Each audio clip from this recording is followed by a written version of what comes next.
Hello friends, welcome to this video presentation by Ielts Nepal.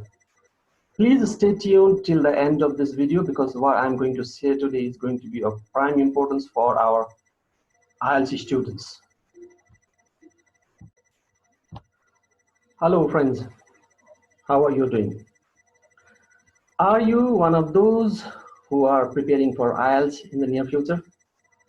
Or are you one of those who have their Ielts exams just around the corner? Do you think that you haven't done enough for your Ielts preparation? Or are you still confused about whether to go with IDP or with the British Council for better Ielts results? Ielts is a very popular examination around the world, and because of the same reason, there are many misconceptions surrounding Ielts.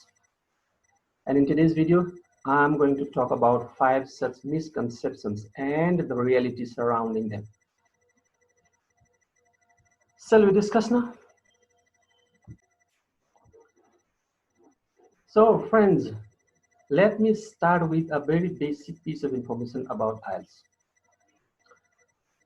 Ielts stands for International English Language Testing System. It is jointly managed by the British Council, IDP Australia, and Cambridge English Language Assessment, and was established in 1989. So Ielts has been in existence for over 3 decades now. And the misconceptions or misgivings about Ielts have also been there for quite some time. Let me start with one of the most common misconceptions about Ielts first. Ielts exam is difficult and tricky. Is it really so? Let's find out. The word tricky is misleading, remember. There is nothing misleading or awkward in Ielts. The questions are straightforward in Ielts and are designed to assess how well you can use your English, not trick you or test your opinions. You just need to prepare thoroughly for Ielts like any examination. So the second point now.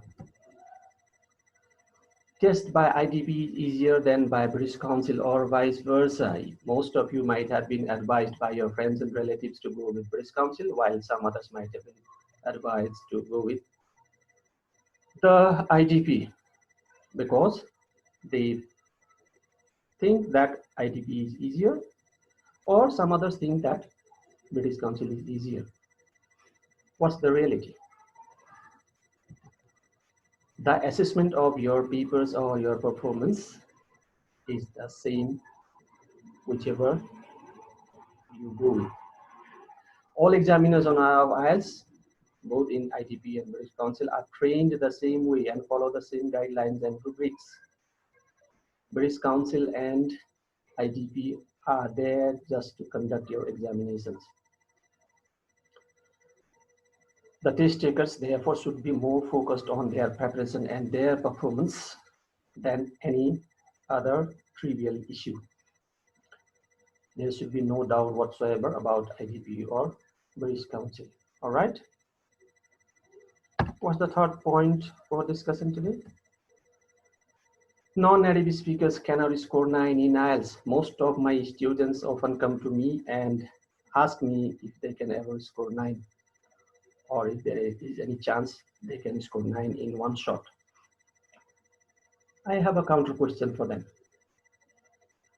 Did you score full marks in your native language test last time you took it? And the answer that I received from most of them, most of the time, is no. So if you can't score full marks in your native language test in one shot, or in most cases, how can you expect to score full marks in a second language test in one shot? So what's the reality? Native learners rarely score 100%. You should know that by the experience of your own language. It's very difficult for your own for yourself to score full marks in your own test. Native and non-native learners have the same chance of achieving Ielts band 9. Let me tell you that there are many non-native learners who have scored 9 in IELTS. In fact, in many cases, native learners score less than non-native learners. I took IELTS once and I scored overall 8 in one shot without any serious preparation. But then I realized after that why I could not score 9, because I got to know about the problems that I had while taking the test. This is how you go. Unless you face, you don't know where you stand. So you may try without succeeding for some times, but you cannot succeed without trying. So you may not be very prepared for the test, but it doesn't mean you can never score 9. All right. The fourth myth is this: cheating is possible in IELTS. Many of my students keep coming to me and keep asking me if they have any chance of having the texts, especially reading texts, repeated in the examination, because they feel that somehow if they memorize some texts or some literature, they might get the same text in the IELTS examination. What's the reality? There's no way to cheat in the IELTS test. There is just no way. The questions that you may get on your test day aren't published anywhere else. And even if they are published somewhere else or copied from other sources, they go through 6 different strict evaluation and editing stages before being used in the final test. So there is no way you will have the exact text on the examination day. And one more aspect about cheating being impossible in IELTS is that the examinations are conducted in a very strict condition. You will have to take the test to believe that. All right, before going to the final one, let me tell you that we are available on YouTube. Please subscribe to our channel for every video we make for you.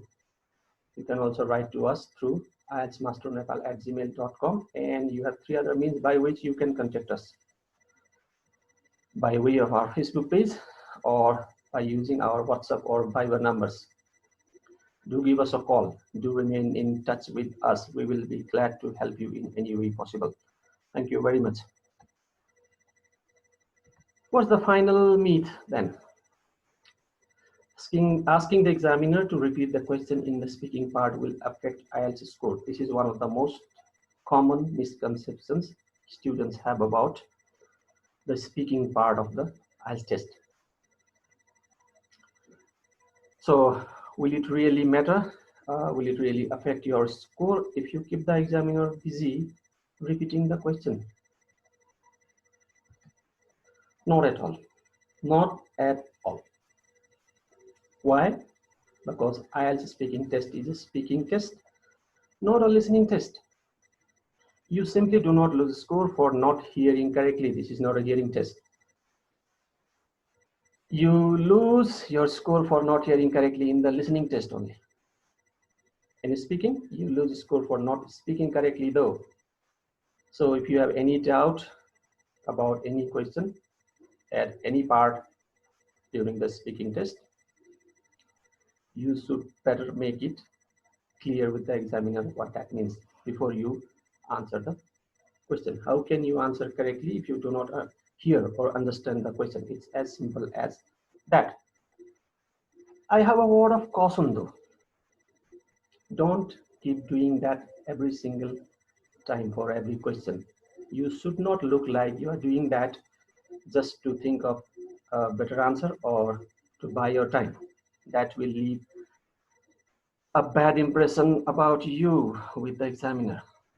That might affect your score. All right.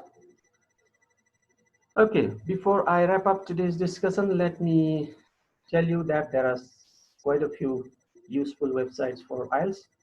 Please take help from these websites on your screen. 4 of them. And if you are particularly concerned about your vocabulary, you can take help from the tool that you see on your screen.